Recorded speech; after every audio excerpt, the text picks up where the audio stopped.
The quiet suburban neighborhood of Crestwood Estates was rocked by chaos when a fire truck, sirens blaring, raced to an emergency call at the McCarthy residence. The elderly Mr. McCarthy, relying on oxygen, was struggling to breathe. Every second counted, but there was a problem: a woman named Karen. Karen, infamous for weaponizing the HOA rules to terrorize residents, planted herself in front of her pristine white Mercedes, arms crossed. "This is private property," she sneered. "Fire trucks are an eyesore. HOA rules don't allow unauthorized vehicles." Captain Morales, the firefighter in charge, barely believed what he was hearing. "Ma'am, this is an emergency. Move your car." Karen scoffed. "I don't care what kind of emergency this is." Behind her, Mr. McCarthy's daughter's frantic cries echoed from the house. Firefighter Ramirez stepped forward, his patience gone. "Move the car, or we'll move it for you." Karen gasped, clutching her pearls. "That's the destruction of property. I'll have you arrested." Precious minutes ticked by. Morales turned to his crew. Plan B. Hydrant at the corner. Move. Forced to detour nearly half a block away, the firefighters lost valuable time. Then, someone smelled smoke. A sharp-eyed teenager pointed toward Karen's backyard. Is that supposed to be happening?" A flicker of orange glowed behind Karen's house. And then, boom. Flames shot up from her expensive outdoor kitchen, rapidly spreading to her backyard pergola. Karen spun, her face frozen in shock. The fire she had caused was now devouring her own property. Morales and his crew hesitated for only a second before Ramirez grabbed his radio.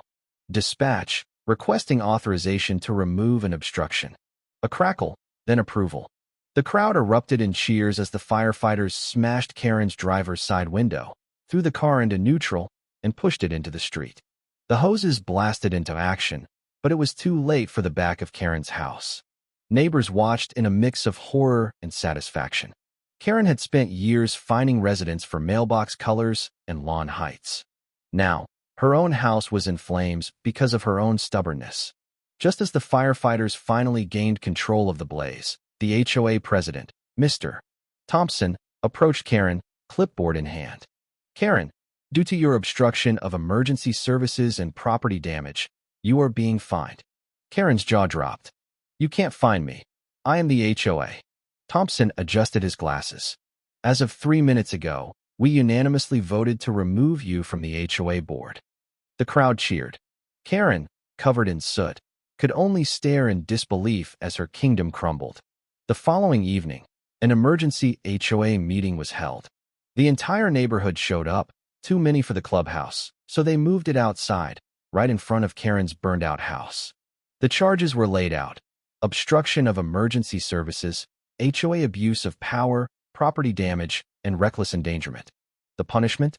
Immediate removal from HOA leadership and full responsibility for all repair costs to affected properties. Karen lost it. "This is illegal. You can't do this." No one stood up for her. Mr.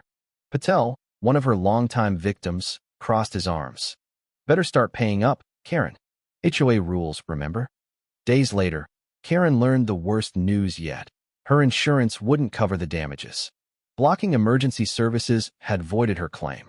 With fines piling up, she had no choice but to sell her house and leave in disgrace. The night she moved out, the neighborhood threw a massive block party.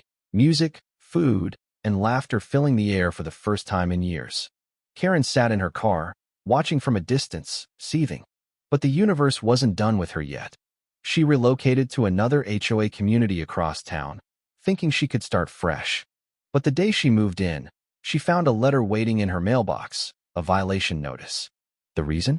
Her mailbox was the wrong shade of beige. As Karen let out a frustrated scream, the neighborhood of Crestwood Estates thrived, finally free of her tyranny. The real power, they realized, wasn't in rules, but in standing up to those who abused them. Months after Karen's departure, Crestwood Estates flourished under new HOA leadership. The board, now run by reasonable and fair-minded residents, focused on real community needs rather than petty enforcement. Neighbors, once isolated under Karen's reign, grew closer, helping each other and fostering a true sense of belonging. Mr. McCarthy made a full recovery, thanks to the swift action of the firefighters. To honor their bravery, The HOA created a new policy ensuring that emergency services would never be obstructed again. The rule was named after Captain Morales and his team. At the next neighborhood gathering, residents reminisced about how much had changed. Mr.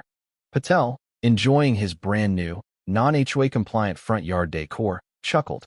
Never thought I'd see the day we could have a grill without getting fined.